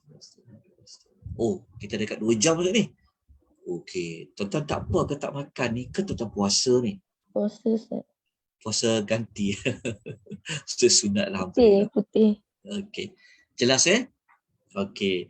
Sebab itu kalau tengok dekat nota muka surat 28 tu saya dah buat ringkasan dekat sini. Sini. Nampak tak ringkasan? Okey, ringkasan dekat sini. Apa itu malam al-qadar? Pertama kita ambil tadi. Malam al-qadar, malam yang agung. Okey. Malam al-qadar, malam yang berkat. Malam al-qadar, malam yang sempit. Malam al-qadar adalah malam taqdir. Bukti dia kat sini. Nanti kita bincanglah. Dapat tak 4 perkara ni? Kita dapat dulu. Apa tu malam al-qadar? Kita dapat ni perkara ni. Semua tu ada justifikasi lah. Kalau ditanya kenapa kita boleh kata malam tu agung, kita buat dalil tadi. Surah apa tadi? Surah Al-An'am tadi. Kenapa malam tu berkat? Kita gunakan surah Ad-Dukhan. Kenapa malam tu sempit dikaitkan dengan rezeki yang sempit dekat surah At-Talaq? Kenapa malam tu takdir? Kita ambil balik kembali surah Ad-Dukhan ayat nombor 4. Okey, jelas setakat ni? Alright. Jom kita patah semula kepada perbincangan kita. Okey. Jadi, kita nak bincang ayat nombor 2 tadi tu. Ayat. Okey, ni dah jelas ya? Okey. Okey, ni dah kita bincangkan. Okey, sekarang kita nak patah semula kepada ni. Kita nak perincikan ni. Kita nak tunjukkan bukti pula. Maksudnya justifikasi kita dah terangkan. Macam mana boleh dapat kata malam tu malam yang mulia? Macam mana tuan-tuan? Macam mana justifikasi dia? Macam mana tuan-tuan nak buktikan? Tuan-tuan nak bagi justifikasi? Cari perkataan Al-Qadar. Al-Qadar. Okey. Tapi tak kuat lagi justifikasi. Kita kena tunjukkan bukti. Kita tunjukkan 2 sudut. Pertama, justifikasi kenapa, macam mana boleh kita kata dia malam tu kemuliaan, dan kita akan tunjukkan bukti. Bukti ni kita gunakan semua ayat dalam suratul Qadar. Okey, jom kita cari bukti. Macam mana kita dapat buktikan malam tu mulia dan agung? Bukti dia dekat sini. Tengok ya. Apakah bukti menunjukkan malam Al-Qadar tu malam yang agung? Kita ada 3 bukti. Bukti yang pertama, turunnya Al-Quran. Bukti yang kedua, Allah menggunakan kata tanya. Bukti yang ketiga, Allah mengatakan malam itu lebih baik dari 1000 bulan. Ini ayat berapa ni? Bukti pertama. Bukti pertama ayat 1, bukti kedua ayat 2, bukti ketiga ayat 3. Rupanya ketiga-tiga ayat ini berfungsi untuk membuktikan malam Al-Qadar itu adalah malam yang sangat mulia dan agung. Okey. Okey, untuk yang pertama kita telah terangkan. Untuk yang kedua kita telah terangkan pada ayat kedua. Tapi yang ketiga ni belum lagi kita terangkan. Okey. Jadi kita tengok ayat yang ketiga. Kenapa malam tu lebih baik daripada 1000 bulan? Okey. Saya pun nak berhenti dekat setakat ni dulu, boleh? Nanti kita sambung lagi insya-Allah. Saya buka dulu kepada persoalan. Kita berhenti dekat sini ya. Kita berhenti pada tajuk. Ni. Macam mana nak membuktikan malam itu adalah malam yang agung? So kita akan bincang nanti pada kuliah akan datang. Okey. Okey. Ada sebarang penambahan? Silakan kalau ada pertanyaan tak? Boleh ikuti dengan baik. Saya risau juga panjang-panjang ni, kesian juga kata tak lupa, tapi moga-moga Allah memudahkan. Baik, ada soalan apa nak tanya? Assalamualaikum Ustaz. Waalaikumsalam warahmatullahi wabarakatuh. Ya puan. Okey, terima kasih Ustaz dengan penjelasan yang begitu bagus sekali. Saya nak tanya yang pasal takdir tu, adakah takdir kita dalam masa setahun ni boleh berubah dengan doa-doa kita? Okey. Iaitu kita kena bincangkan dari sudut pembahagian takdir lah. Okey, takdir yang tidak boleh diubah contohnya seperti mati. Yang boleh diubah mengikut kepada kehendak Allah adalah pada bila mati tu. Mati tu memang tak boleh ubah dah. Tapi bila mati tu, itu yang ada ruang-ruang untuk Allah panjangkan umur. Salah satunya daripada doa. Salah satunya daripada contoh yang Nabi sebut dalam hadis, sesiapa yang ingin Allah panjangkan umur dia sambung silaturahim. Kan? Dia berbakti kepada kedua orang tua dia. Jadi dekat situ menunjukkan bahawa umur ni boleh dipanjangkan lah. Betul tak? Takdir mu'allaq dan takdir mubram. Ya, ada takdir yang boleh ubah bergantung kepada kehendak Allah. Seperti mana azab juga. Macam kita tengok, kita banyak belajar kan. Ada azab yang Allah Ta'ala nak turunkan, boleh tidak diturunkan dengan beberapa amalan seperti istighfar, seperti taubat, macam tu. Wallahu ta'ala a'lam bis-shawab. Tapi yang malam tu dia khusus juga kepada perincian. Yufraqu.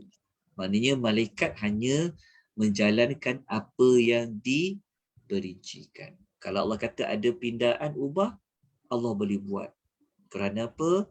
Kerana apabila kita bincang pasal takdir, ia mesti terikat dengan rukun kehendak Allah Subhanahu wa ta'ala.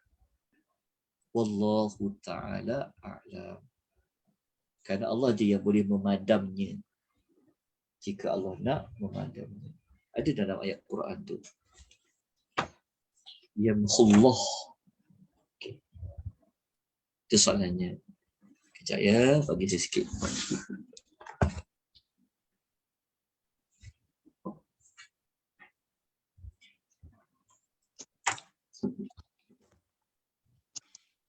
Okey. Ada apa-apa persoalan lain? Takdir ni dia memang perlu kepada perbincangan lanjut sebenarnya. Ya, untuk memahaminya. Ustaz, bukankah perkataan tu qada dan qadar? Jadi qada tu adalah perlaksanaan. Takdir Allah memang Allah dah tetapkan, tapi perlaksanaan tu yang belum berlaku, sebab tu dia boleh berubah. Begitukah? Yang tu sekejap. Dia begini. Apabila kita bincang pasal takdir, dia memang tidak dapat dibincangkan daripada membincangkan. Pertama, apabila kita sebut takdir, kita mesti bincang dulu tentang ilmu Allah. Kita kena meyakini ilmu Allah yang mencakupi, yang meliputi segala sesuatu. Yang kedua, apabila kita bincang pasal takdir, kita kena meyakini bahawa takdir ini telah tertulis di Lauh Mahfuz. Daripada mula ditulis sampai hari kiamat. Yang ketiga, apabila kita bincangkan tentang takdir, kita kena meyakini kehendak Allah pasti akan terlaksana dan Allah tu berkuasa menjadikan apa yang dia nak ciptakan. Yang keempat, bila kita baca pasal takdir Allah ni dikaitkan dengan semua makhluk, semua benda di alam ini dia di bawah ciptaan Allah Subhanahu wa ta'ala. Cuma soalan yang ditanya tadi tu, beza antara qada dan qadar. Yang itu saya tak dapat nak jawab pada petang ini secara dengan lebih jelas apa perbezaannya. Jadi adakah qada itu perbuatan Allah, qadar itu tentang apa yang Allah tetapkan? Yang itu saya nak kena rujuk. Bagi saya tempoh waktu untuk membuat rujukan tentang perbezaan itu. Wallahu ta'ala a'lam. Baik. Ada persoalan lain?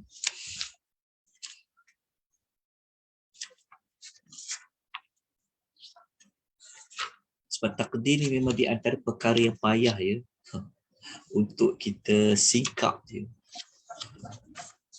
Sebab takdir ni pun di antara perkara yang kita susah nak tidak digalakkan untuk mendalaminya dengan lebih mendalam sebenarnya. Bukan tak belajar, boleh, tapi nak faham cara jalan isu di antara hikmah yang susah untuk diberikan jawapan. Saja yang dapat saya jawab. Nanti boleh rujuk ya kepada mana-mana alim ulama asatizah yang lebih mengetahui dalam persoalan yang tuan-tuan tanyakan. Kalau tiada apa-apa lagi nak ditambah, kita jumpa insya-Allah pada kuliah yang akan datang. Kita jumpa sekali lagi pada minggu depan. Cuma waktu tu nanti saya maklumkan semula. Kalau tuan-tuan lebih suka waktu pagi hari Rabu seperti ini, saya akan teruskan. Maknanya kita tak buatlah hari Khamis petang. Kita mulakan lebih awal kot 10.30. Sebab saya tak boleh mula sejam awal pukul 10 kerana saya pukul 9 hingga pukul 10 tu saya ada kelas bersemuka, kelas tadabbur bersemuka di Masjid Saidina Umar Al-Khattab Damansara. Jadi saya perlu waktu nak pergi, saya perlu waktu nak balik. Jadi habis kelas pukul 10. Jadi ada soal jawab, dindong-dindong, kadang-kadang saya perlukan waktu, sebab tu saya letak 10.45. Jadi kalau tuan-tuan nak mula pukul 10.30, insyaAllah saya cubalah untuk pulang lebih awal. Siapa yang ada boleh ikuti. Jelas kita teruskan buat pagi lah kot. Boleh? Boleh Ustaz, pagi lah. Minggu depan. Jadi petang tu kita rehat. Okey, petang ngantuk betul. Okey, kalau macam tu kita jumpa insya-Allah pada minggu hadapan. Apapun nanti kita maklumkan. Tapi insya-Allah minggu depan tu kita boleh buat pagi tu. Kita ucapkan jazakumullahu khaira ya kepada penganjur kita sebelum kita berpisah. Kita ucapkan ribuan terima kasih dengan kita doakan jazakumullahu khaira kepada Raudhah Zandra di atas pengisian penganjuran kita pada pagi ini. Jadi saya sebagai tenaga pengajar yang ditugaskan, diamanahkan, saya mohon maaf bagi pihak Raudhah Zandra jika ada kekurangan, kelemahan dan sebagainya. Apa-apa pun yang terbaik sempurna itu adalah dari Allah Subhanahu wa ta'ala. Saya doakan juga tuan-tuan dan puan semua. Jazakumullahu khaira, hayakumullah, barakallahu fikum. Aqulu qawli hadha wa astaghfirullahal azim wa billahi taufiq wal hidayah. Wassalamualaikum warahmatullahi wabarakatuh.